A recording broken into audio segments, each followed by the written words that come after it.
community. As Stephen lights our chalice this morning, I invite you to speak aloud our affirmation, keeping muted if you're online as you do so. The words are printed in the chat line for you. If you rise and say that with me. Love is a doctrine of this church. The quest for truth is its sacrament, and service is its prayer.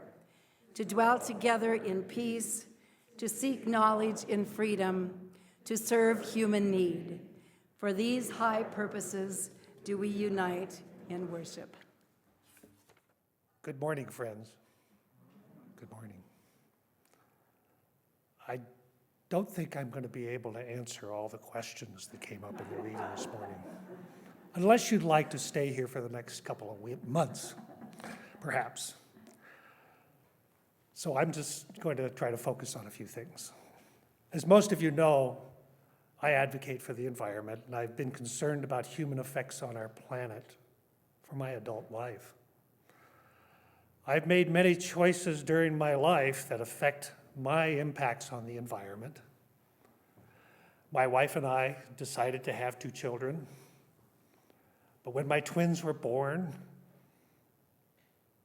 that kind of blew that whole idea up with unexpected consequences. I chose a career in agriculture and believe that my work increased efficiency and productivity in cropping systems. But I also raced cars for 20 years and burned a lot of fossil fuel doing that and many other things. That's one reason why Cheryl and I have changed our house to solar electric from propane. I've invested in other solar projects. I also make other choices that affect the environment and greenhouse gases on a daily basis by choosing not to eat meat. I became vegetarian and a little fish now and then about 10 years ago and found that a vegetarian diet rich in grain legumes that I actually felt healthier, and it agreed with me. As vegetarianism became my norm, I also realized that I no longer believe in killing animals for my sustenance. Furthermore, the impacts on the environment and greenhouse gas emissions from meat production to me is unsustainable in today's overpopulated world. Cheryl and I have a tradition of having pancakes on Sunday morning. They are primarily made of soft white wheat. That is a low-protein wheat, about 11% protein, that makes the cakes fluffy and tender. That wheat is the type raised in the Pacific Northwest, where I worked for 26 years as an extension agronomist at Washington State University and University of Idaho. I may know the farmer who raised the wheat that I ate in my pancakes this morning. Farmers and the crops they grow perform an amazing feat. They take about 1 million seeds, plant them on an acre. Those plants absorb the sun's energy, take CO2 from the air, release oxygen into the air, absorb water and nutrients from the soil, and through photosynthesis, each plant makes a couple hundred seeds that are then harvested and made into flour for pancakes and many other things. Those plants interact with countless organisms in the air, land, and soil while they're growing as part of that crop ecosystem. On average, a farmer harvests about 3 tons of grain per acre, enough for 100,000 pancakes or so, if you make them the right size. That's a lot of pancakes. Eating one of those pancakes then connects me back to that ecosystem. There's nothing else we do as organisms that connects us with our surroundings as much as eating part of it, except perhaps the 100,000 liters of air we breathe each day. Growing that wheat has an effect on the environment, and eating that connects me to those effects. I'm very optimistic about the potential for mankind, you and I, to make changes in our lives, society, our government priorities, our way of life that will reduce and mitigate the worst effects of the climate crisis. I believe we have the technology, resources, and wisdom that can be used to help solve the climate crisis if we have the collective will to do so. A major part of that will to change the world is to make choices, such as what we eat, that positively affect the climate and greenhouse gas emissions.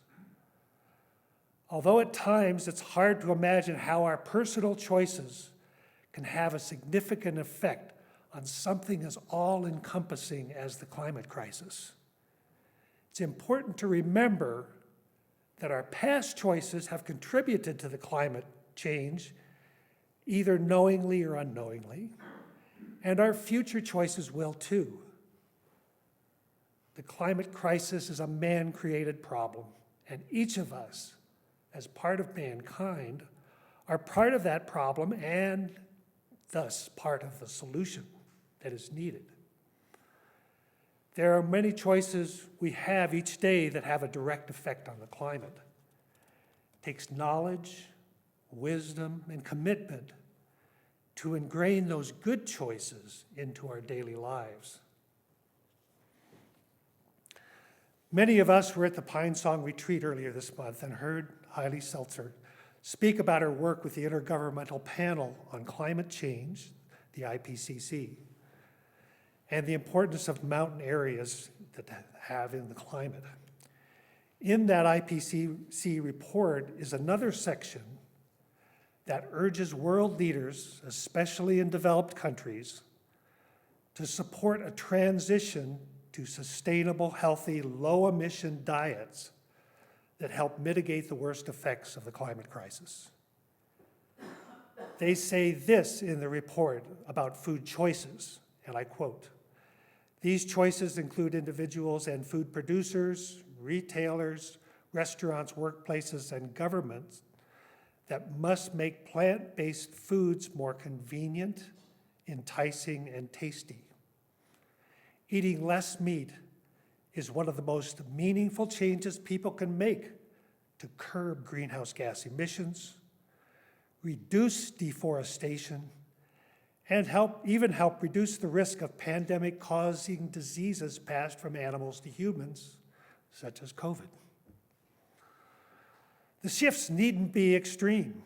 For example, adopting a Mediterranean-style diet that's rich in grains, including grain legumes, vegetables, nuts, and moderate amounts of fish and poultry gets us a long way to effectively lowering the impacts of diet choices on the environment."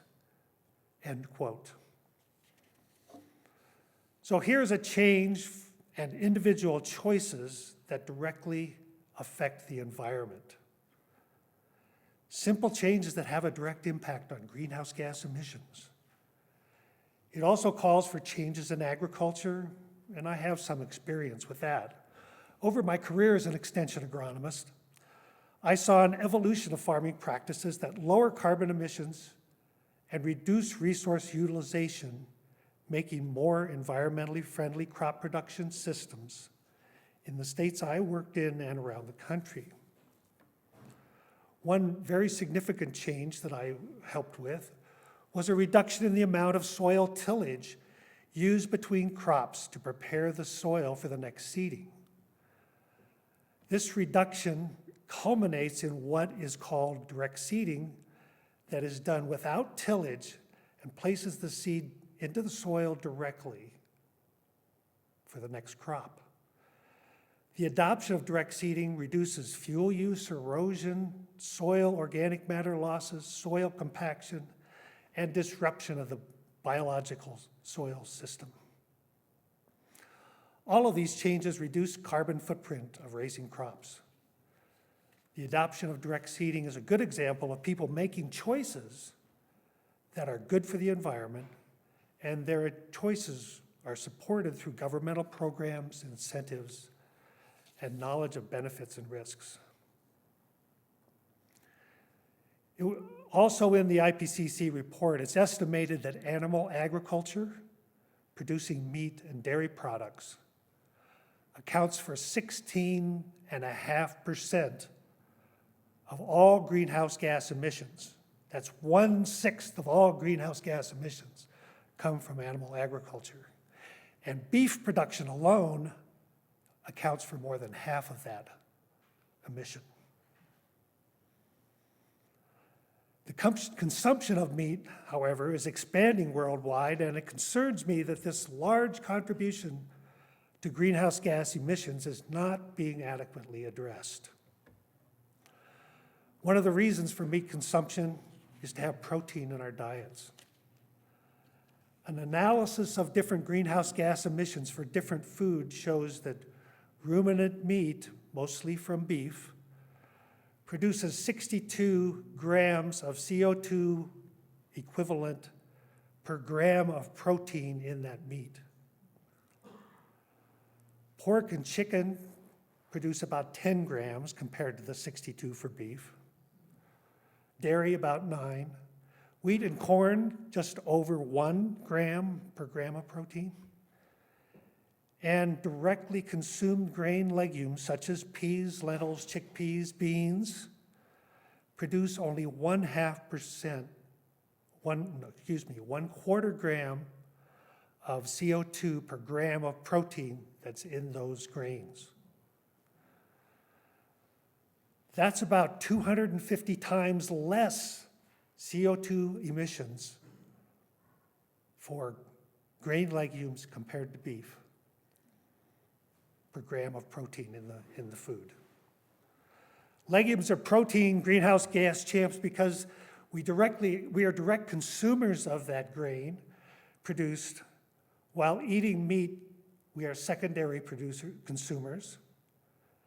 And different than corn and wheat, legumes fix nitrogen in symbiosis with bacteria that eliminates the needs for nitrogen fertilizers that are made from methane. It's obvious that plant and meat-based diets have different carbon footprints.